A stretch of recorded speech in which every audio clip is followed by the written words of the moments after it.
If you want to know what's going on in Northeast Florida, Jacksonville and St. Augustine, yesterday, today, and tomorrow, tune in to Scott Grant at 103.9. He's got all the latest and the best history we've got. Hi, this is Scott Grant. You're listening to the Scott Grant Show on 103.9 WSOS FM, and I'm here today with my guest, Craig Smith of the Alhambra Dinner Theater. Welcome, Craig. Hey, Scott. Thanks for having me. It's great. I think the audience is going to love you. Now, you own the Alhambra, and how long have you owned it? 10 years ago, August 19th, 2009, I got involved in the theater, and I owned it 60 days later. That's amazing. That's a pretty quick turnaround, too, huh? So, and how long has the Alhambra been there? December the 15th will make 52 years. Oh, wow. So that's older than me, I'm proud to say. Oh, wow. Well, that is pretty interesting, and it's an institution here. And has it always been a dinner theater? Has it always had that same format? Yeah. When it was built as a dinner theater. Really, the first of its kind in Florida. Oh, that's interesting. So there wasn't one in Miami or Tampa, or I guess Orlando. There wouldn't have been. Tampa and Orlando followed pretty strongly after. Back in those days, in the '60s, I think at the high point there was 170 or 80 dinner theaters across the country. And how many are there today? Any idea? Oh, a handful. Less than a couple of dozen. And then you bring in plays that are touring. Is that basically what you're doing? They're touring the country? It's so funny you say that. So right now downtown, Wicked is performing at the Times Union Center. And that show will pull up on a truck and a bus for the actors, and they'll unload the gear and the costumes and the makeup, and tonight they'll be ready to perform. We actually pick the shows that we're going to do. We go to New York and cast for the lead actors. We design and build the sets and design and build the costumes. And then we go into rehearsal and we put the entire thing together from scratch. So in our business, you're either a producer of shows or a buyer of shows. And we're a producer of shows. Oh, wow. I don't think I knew that. Although now that you say it, I think I saw you at an event. You and Bill were giving a talk, and I think you did say that. And it impressed me when you said that the last time, too, but it impresses me even more today. So you're putting on the whole production, including casting the actors. Yeah, so where the theater sits, over in Bay Meadows, we have another 5,000 square foot scene shop where we build all the cool little gadgets and gizmos. And then we have another 3,000 square foot costume shop where we store all the costumes and build costumes and that kind of thing. And then when the Alhambra, you say it's been around for 52 years and you've been involved for 10. Was it always this way? Did they always put on their own productions? Or Absolutely. Our stage is so small. You've been, right? Our stage is 18 foot. Well, you go downtown to the traveling shows, they require 3 times that amount of space. Oh, that's interesting. Yeah, no, I have been there. I did a presentation, and we gave money to the USO. It's a great presentation. You always do a good job with the historical stuff. Oh, thank you. That was the night the Nazis attacked Jacksonville Beach, which is a headline kind of grabbing. What's the word I'm looking for? Inflammatory a little bit. Title. It was true. Well, they do. They come here. They come here in April of 1942. The German submarine, right off of Jacksonville Beach, sinks this oil tanker. Hundreds, maybe thousands of people stand on the beach, watch this thing burn, watch 19 guys die. People ask me why certain stories fascinate me, and the answer is I don't know. But once they do, I get pretty deep. Yeah. And I got really deep into that one. And I have to say that doing it at the Alhambra was a thrill. We're going to do it again one day. We'll do a different story next. Well, I think your brother was saying maybe do the Saboteurs. And the Saboteurs is a good story as well. And I think more people know the Saboteurs. I just wrote something for one of the magazines here in town about the Saboteurs, and they ran it as a serial. And we're going to go to commercial in a second, but I just want to say I'd always wanted to have a cereal. And I think that was more than I wanted to be in that magazine. The woman was like, well, we can only give you 400 words, and we'll do it 3 months, and it'll be a cereal. And I was like, we'll come back to Salinger, but Salinger wrote serials. Right now we're going to go to break. Kevin's going to pick out some music, and we will be back with Craig Smith after the music. Hi, this is Scott Grant. You're listening to the Scott Grant Show on 103.9 FM WSOS. I'm here with Craig Smith of the Alhambra Dinner Theater. And we were talking before the break about the fact that you put on all your own shows. We absolutely do. Somebody, on a regular basis, somebody asks me, how do you pick the shows? And I always close my eyes and I act like I've got dice in my hand and I roll the dice. Because that's what you do. That's really interesting. And you just pick a play and cast the whole thing. That's just stunningly amazing. Particularly for a kid from the West Side who's never done theater, knew nothing about it prior to owning one. Now, I'm fortunate I have Todd to help, but when it comes to picking the shows, I just pick them. And I'll get a little bit of input from this one or that one, but for the most part, I look at what other theaters are doing and shows that I like. And, of course, the big thing is not to do the same shows over and over. We try not to repeat a show for at least 10 years. Oh, wow. I thought there were certain Christmas shows that you did somewhat regularly. I stand corrected, my dear friend. You're 100% right. You know, obviously tradition is tradition. So the Christmas show, you know, for 25 years they did A Christmas Carol. And since then we've done White Christmas, Elf, and It's a Wonderful Life. And we've kind of bounced around. Oh, is there a theater version of It's a Wonderful Life? There is. There's about 6 different theater versions. Some of them not so good. Actually, a couple of them are absolutely horrible. But we picked the best, the one that we did the radio version the first season I owned the theater in 2010. And that was unique and interesting. Some people loved it, some did not. But it was literally like you were watching a radio cast, kind of like us sitting around now with all the tools and technology. You were watching the radio cast do the show live, and it was pretty fun. Well, It's a Wonderful Life is a great movie, and sort of a classic, certainly one of the classic Christmas stories. But now you're doing Elf, is that right? Is that what this year's performance? We did it last year and turned down 8,000 people that wanted to get in to see it. We didn't have seats. We were sold out. Wow. So we said, well, we've got the sets, we've got the costumes, we can get all the same actors back, which we did, and let's do Elf again. And it sold out in August. Completely sold out. So there's no tickets left? No tickets to Elf. Oh, wow. And I was going to ask you for some, so I'm out of luck. Well, you're a friend, so I might put you in the back of the building. I know my son, Alexander. You've met Alexander. Alexander's dying to go see Elf. I know that. It's so funny. It's a great show. A lot of people think it's better than the movie, but, you know, Will Ferrell's so funny. But the young man that plays the lead's a really good guy. Well, and it's interesting, too, to think about, you know, what we think of as Christmas entertainment. Back in the day, you know, Dickens' Christmas Carol was, you know, the show. And then over time, other shows came along. And I know my father, who's been dead for a few years now, liked A Christmas Story, the thing set in Indiana with the dogs and the, you know, and the leg lamp. That's okay. The leg lamp. We did it 2 years ago. And for all you Christmas Story fans, forgive me. But when we did it, I thought it was awful. I thought, and Todd will die if he hears this interview. I just didn't like it. Can I tell what time does this air? 7 a.m. So the kid so long story short, and I'll make it quick. We did A Christmas Story, and the number 2 child from the original movie reaches out to me, and I can't think of his name right now. If you said it, I'd say amen. But he was the kid that got his tongue stuck on the pole.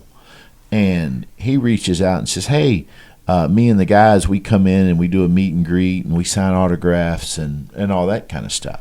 And would you like us to come? And, you know, they charge a fee to do it, and it's something you do.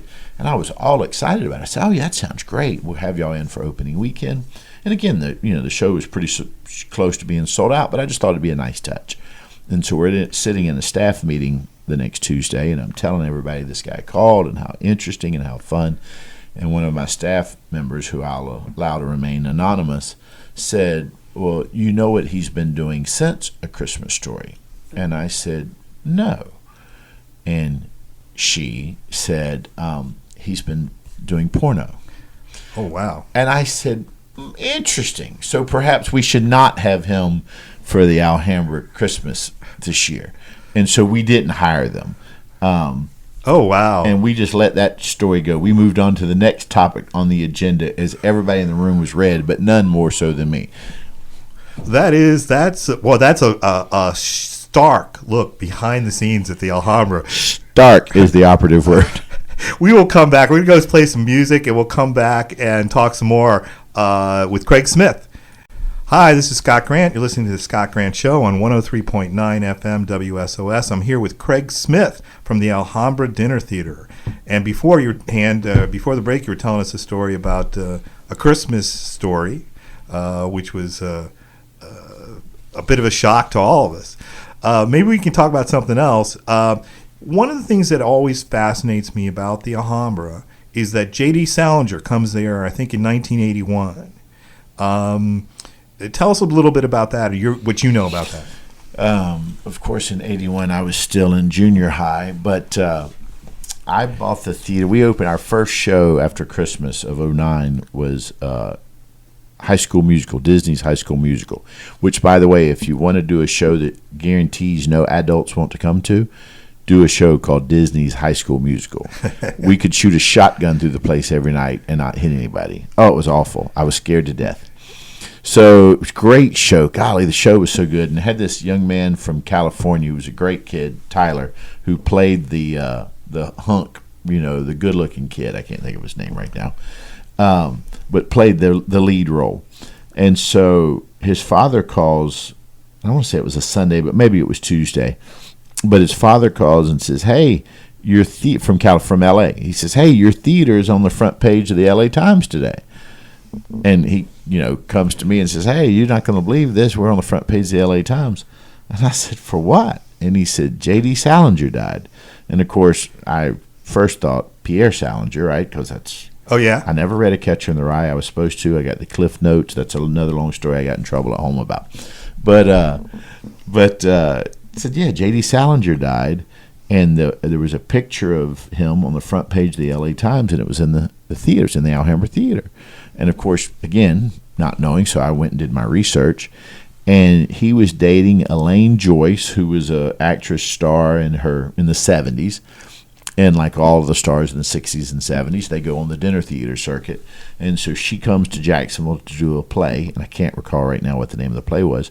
And J.D. came to see her, and after the show, somebody snapped a picture of him standing in the archway in the bar. And they put it on the front page of the LA Times. And they posted it everywhere. It was in a lot of papers after that. Well, that was, I believe, the last picture that was taken of him publicly. That's what they said. Was at the Alhambra. I mean, I didn't realize what a recluse he was anyway. He was a tremendous recluse. I mean, he never went out. He never gave interviews. He comes to Jacksonville this one time to see Elaine Joyce because he's got a crush on her. We'll talk about that in a second. But that's like the last picture that's taken of him. And it was everywhere. And, of course, I loved it because it always said at the Alhambra Theater in Jacksonville, Florida.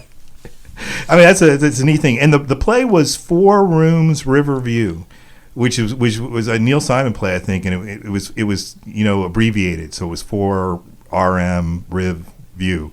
That Again, was the play. Scott Grant brings you the best of yesterday, today, and tomorrow. Thanks, Craig. I really appreciate that. There's a couple stories. I mean, the one story is that he comes here to see her, that they've been corresponding for months. And that's a story that they tell at the time, and that they come here and they go out to dinner after the show with Ham Waddell. Am I saying that name? Ham Waddell. Ham Waddell and his wife. Esther. And Esther was a teacher at Terry Parker. Mm-hmm. She was an English teacher. Mm-hmm. So she had been teaching the kids Catcher in the Rye, which is the famous J.D. Salinger book. And I guess she said he wasn't very nice, which was, I think, pretty much what everybody said about J.D. Salinger in those days. And they go out to someplace in Bay Meadows. They don't remember where. But you were saying Ham just died. Is that right? Yeah, well, I said just. It was probably 3 years ago. We actually had a service for him. We had his service at the theater. It was packed and had a bunch. It was funny. It was a who's who of Jacksonville theater history. A bunch of good folks and the guys that now run the amphitheater in St. Augustine and the Ponte Vedra Concert Hall who used to work for him. It was so awesome because there must have been 10 or 12, 15 people that worked for him over his 38 years at the theater that showed up. And we had a reception afterwards, and it was just a wonderful, wonderful event. Oh, that's pretty cool. I wish I'd gotten to meet him. Is his wife still alive? Esther is still alive. We haven't seen her but a couple of times since he passed. But we have seen or heard from her, and him was he had the best stories ever. Most I cannot tell on the radio, but if you ever want to come by the theater and sit around the library, I'll be more than happy to share. Well, you know that I love going over there and listening to your stories. I'd be happy to do that. But maybe we can try and reach out to Esther. Right now, we're going to go listen to a couple songs. We'll come back with Craig Smith, and we'll talk more about J.D. Salinger. Hi, this is Scott Grant. You're listening to The Scott Grant Show on 103.9 FM WSOS, and I'm here with Craig Smith of the Alhambra Dinner Theater. Thanks for being with us, Craig. Well, thank you for having me. It's been a fun visit. So before the break, we were talking about J.D. Salinger and Elaine Joyce. And Elaine Joyce was an actress, and she was married to a guy named Bobby Van. And Bobby Van had passed away. But I remember her mostly from being on shows like The Match Game. I think The Match Game's back now with Baldwin. Alec Baldwin is the host. I forget who was the host when I was a kid, but this was stuff when I was a little kid. I mean, that's what I remember. And that kind of thing. I don't really remember her being in any kind of movie or TV show other than, like The Love Boat, that kind of thing. You know, she did a lot of celebrity guest appearances. But she does come here. She does do this performance. And at the time, she tells the press that she and Salinger have been communicating via letter for months, and that this is the first time that they've met. And presumably this is also the last time they meet. But then years later, she wrote an autobiography and claimed that, in fact, that wasn't true, that she and J.D. Salinger had an affair for several years. So I'm not sure what is the real story, whether they were together or not. So when we use the term affair, one thinks of a married person, right? So did they have a romance, or were one of the two married? I don't think either of them were married at that time. So my follow-up to that is, as reclusive as he was and as oddball as he was, right? And let's face it, he was. Perhaps he required her to maintain the story that they weren't having a relationship just to keep his stuff private. That's possible. He has a number of girlfriends. All of them tell stories that would lead you to believe that J.D. Salinger was eccentric, using a nice word. But exactly. But he was a handsome fellow, a cool looking fellow. I don't know if handsome is the right word, but the picture that was on the front page of the LA Times, I liked the way he was dressed, and he just looked smooth. And he was tall. Yeah, tall. He was a tall guy. I guess because I'm a short guy, I think all tall guys are. Yeah, no, I think he was about 6'2". I think he was about 6'2". Now it's funny. There's another, and you know how Jacksonville is. You've got history here, but you also have legends, and sometimes the legends are more famous than the history. And part of the Salinger legend is that not only did he go to the Alhambra, but he went to Pete's Bar in Jack's Beach. And I don't think that that's true. But the story is that he goes to Pete's Bar, that he comes here on another occasion. Forget about Elaine Joyce. That he comes here on another occasion when his son, Matt, is performing. And I don't know if you know this, but Matt Salinger, his son, is an actor. And one of the movies he was in was Revenge of the Nerds. He's in Revenge of the Nerds. You remember that movie, right? Of course, loved it. It's a popular movie for young men our age. So, Revenge of the Nerds. He was in Revenge of the Nerds and some other stuff as well. But the story is that Matt Salinger was performing here. Do you have any indication that Matt Salinger ever came here and was in a play? No, but we have the vast majority of the old playbills and such for 52 years. So, I may task someone with... Clearly, some of my staff has lots of useless information in their minds. I may have one of them tasked with going back and finding that. That's interesting. I mean, and I think, to be honest with you, I think it's just a legend. I think Hemingway drank at Pete's Bar. I think Mick Jagger drank it at Pete's Bar, but I'm not sure that J.D. Salinger did, although that'd be another name to add to the list for sure. I can tell you this, beyond a shadow of a doubt, Bruce Springsteen did drink at Pete's Bar. Oh, wow. I don't think I've ever heard that story. And I would know that because when I was still in the transportation business, we handled Bruce and the band.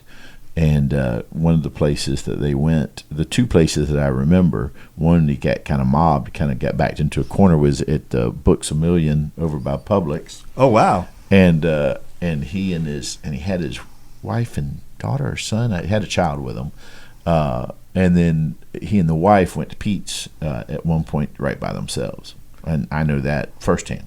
That's not third-party gossip. You were there, is what you're telling me. You were there with Bruce Springsteen. So. Well, that's pretty interesting. You know what? We got to take another break, but I think when we come back, we'll talk some more about Bruce Springsteen at Pete's Bar. Hi, this is Scott Grant. You're listening to Scott Grant Show on 103.9 FM WSOS. I'm here with Craig Smith of the Alhambra Dinner Theater. And before the break, you were telling us that you went to Pete's Bar with Bruce Springsteen. Can you tell me? Okay, well, let me just clarify. Bruce and I did not go hand in hand into Bruce Bar. I happened to own a limousine company at the time. We were one of the bigger companies in town, and we got a lot of the acts. And Bruce stayed at Ponte Vedra for 4 days before the show, like they do. The Rolling Stones stayed up at the Ritz at Amelia, and Cher stayed up at the Ritz. A lot of times he'll come in for a little vacay. And so we took Bruce to the Books A Million one day, and again, once word got out he was there, he was kind of mobbed. And then one night he and his wife went out to Pete's Pub, and because I knew that they were going, I decided it would be a great opportunity to meet Bruce Springsteen. So I went, and it was there in advance.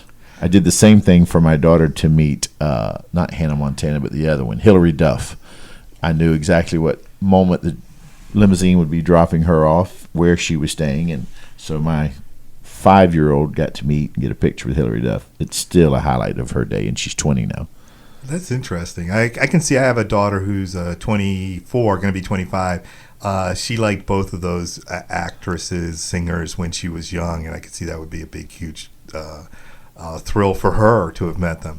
So did you talk to Bruce when he was in the bar, or could you not get close? Or no, you really couldn't get close, and I just kind of, if it would have worked, that it would have worked out, I would have, but it just didn't. But I know for a fact he was there because I saw it. That's fascinating. And was he mobbed? I mean, with just people going crazy? It's funny. He was mobbed at the Books A Million. He was not mobbed at Pete's, and I don't know if people just truly didn't realize it, or if it was a slower night. I can't remember what night of the week it was, but it wasn't a packed Pete's night. It wasn't a typical Pete's night, but it was cool. I go in there and I like looking at the old pictures, and obviously there's a bunch of Hemingway pictures in there, and I'm always looking for other people. I don't think I've seen a picture of Springsteen in that bar. So you wonder, why not? I mean, why not cover that wall with all the famous people who've been there? Because Grisham's been there. John Grisham, the author, he comes down here all the time, from my understanding. And for a long time, they had a suite at the Sea Turtle. They had the Grisham suite. And I think when they redid it for One Ocean, they still kept the Grisham suite, which is where he stayed when he wrote Historian. Yeah, the book about Jacksonville. I forget the name now, but it's about Jacksonville Beach, and it mentions Pete's Bar and him walking down. But he stayed there, and they call it the Grisham Suite. And last I checked, it was still available. That's interesting. Yeah, I forget the name of that book. Maybe I'll check it during the break, and we'll come back. So Springsteen, Hemingway, and perhaps Salinger. In the break, we're kind of talking about Jacksonville having these legends, and there's a lot of legends. And stories, and people will tell these to me all the time, and I'll listen, and I'll think, oh, that's not right, but I'm also curious where the truth lies. And I think the Salinger story, we're going to find that Matt was never here, or if he was, and he might have been, that J.D. would not have come to see him. They weren't that close. J.D. Salinger really wasn't that close with anybody. But, you were talking about being kids, and the woman being at Terry Parker. One of the stories that my friend tells me, I went to Cornell University, and there were a lot of kids from these expensive, high-end prep schools. And one of my friends in fact, a bunch of my friends went to one called Andover. I was a public school kid. I was just an ordinary Joe. But he goes to Andover. I grew up on the west side. I am the definition of ordinary Joe. Yeah, I hear you. But in any event, he went to Andover with Matt Salinger, and in class they read Catcher in the Rye, and he would regale us with tales of of studying J.D. Salinger's book Catcher in the Rye and talking about it in front of the son, who again didn't have a particularly good relationship with the father.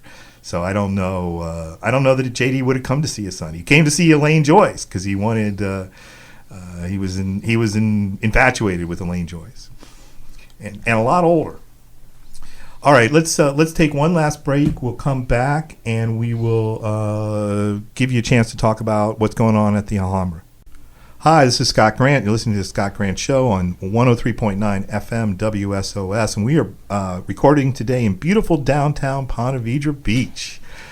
And Craig Smith is our guest. Did you know you were in the center of Ponte Vedra Beach, the beautiful downtown center of this city? I do. It's funny. I was looking for a restaurant the other day, and it showed the Ponte Vedra Beach address, and it was on Phillips Highway. And I friendly said to the manager, "You realize online it says you're in Ponte Vedra?" And he said, "Yes, sir." And I said, "Babe, I live in Ponte Vedra, and this ain't it." So we are in the center of the downtown Ponte Vedra. Well, they've definitely expanded Ponte Vedra off to the other side of the Intercoastal. I know some people don't like that, including my wife. She's very unhappy that they're calling themselves Ponte Vedra out there. But it's the same thing up in Fernandina, up at Amelia Island. People in O'Neill across the bridge refer to themselves as part of Amelia. And I asked a person one time, I said, "No, where exactly do you live in Amelia?" And they said, "Oh, I live off Black Rock Road." And I said, No, you live in O'Neill. You're about 7 minutes from Amelia. That's funny. Well, I want to clarify one thing. Before, in the last segment, we were talking about the Grisham book, and the book is called The Brethren. The Brethren. And it does talk about Jacksonville Beach, and it talks about the Sea Turtle, and it talks about Pete's Bar, and I think a couple other locations as well. Does Gingers get mentioned in the book? I can't remember. He missed a treat if he didn't miss Gingers. I mean, if he didn't mention Gingers. Yeah, that's probably true. But in any event, he talks a lot about drinking in that book, and I remember reading it. I actually read that before I moved here, so it meant more to me after I had moved here, and I probably should go back and read it just for the local references. Now, you're talking about being a legend, and you are. When I performed at the Alhambra, your brother introduced me as a local treasure, which was pretty exciting. And since then, I have people tease me all the time that I'm the local treasure. You are a treasure. Well, I appreciate that. A treasure trove, a cornucopia of information. Yes, some of it even useful, right? Lots of it useful. Thanks. But you were telling me a story about you and the legend. Tell that story again. Oh, my goodness. Long story short, growing up, your buddies always bust your chops, and they used to tell me I was a legend in my own mind. So 3 years ago, and her name has escaped me. She was an English teacher at Ed White, sweet lady. She's written 4 books, a book on restaurants in Jacksonville, Legends of Jacksonville, just historical books of Jacksonville. And because I bought and saved the Alhambra, she decided that she would list me in her book. And so I got all my friends together, and I bought everybody a copy of it, and I put a Post-it note on page 76, and I said, my whole life y'all have all said that I was a legend in my own mind. I would like everybody to open their book to page 76 and read it and weep, because now it's in writing. It's not just in my own mind. So you are listed, let's get the audience, on page 76 of the book Legends of Jacksonville as an actual legend of Jacksonville. Now, my father reminded me I was not. And well, that's what family's for, by of the way. course. That's my what dad's family's the for. same guy that when I called him and told him I bought the Alhambra, he said, "Have you lost your mind?" But he loved it. He loved the theater. I lost him a few years ago, and he loved the theater. And at the end of his life, all he wanted to do was come to the theater. I think he would have come volunteered to work if I would let him, but he loved it. But it was fun. And by the way, I don't really think I'm a legend. I just thought it was funny that the lady put me in the book. Well, you know what? I think you're a legend.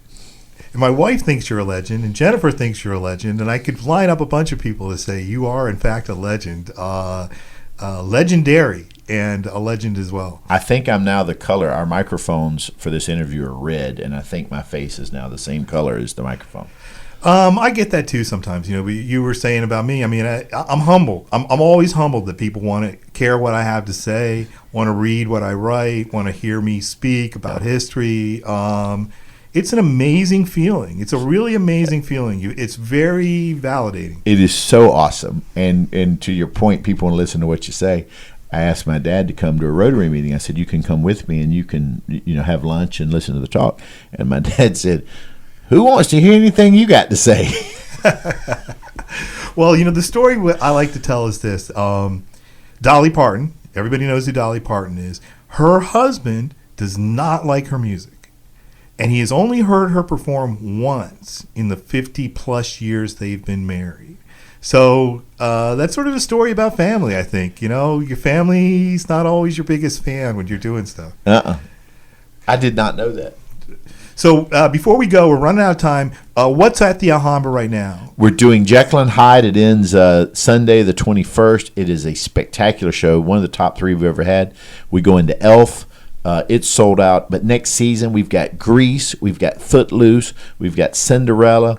We got A.R. Gurney's Love Letters. We got Music Man. Next year is jam-packed, and it's selling like hotcakes. So don't wait around getting on your tickets. Oh, wow. And how many plays do you do a year? 9. Okay. All right. We're out of time. We're going to be back next week with another guest. They will not be as exciting as you, Craig, but thank you for being here. Thank you so much for having me. I appreciate it.